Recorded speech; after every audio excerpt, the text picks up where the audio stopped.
Welcome back to this video. I'm making a bootable USB drive for openSUSE.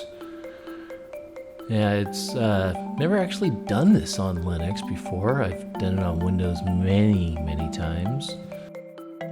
So I'm gonna walk you along and let you see my process. I did a little research on SUSE.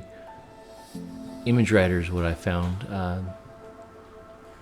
That's easy to use. I'm just logged into Yast here, and I'm going to install image writer for you. Downloaded Tumbleweed already. I'm going to try that out. Didn't do the network install. I did the network install, not the offline image. So 300 megs or so instead of the 4.3 gig.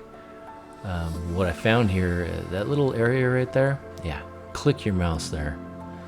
That'll allow you to select the pre-downloaded ISO. Just go into the download folder, and here we go. Should be able to write real quick.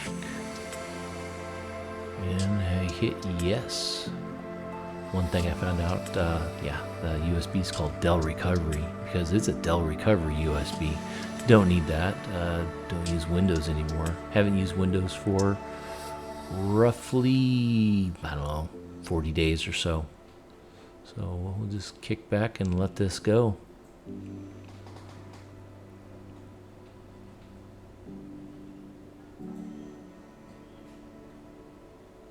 Simple install. Just 300 megs, 8 gig or so, yeah, 7 gig USB drive. It's pretty quick.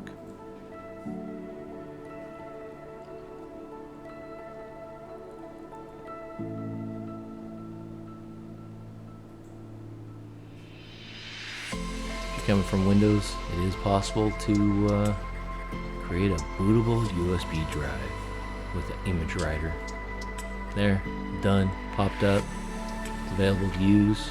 I'm gonna pull it out and I'll work on a video for installing openSUSE on a laptop. Make sure you watch till the end. I've created a new ending sequence. Have fun.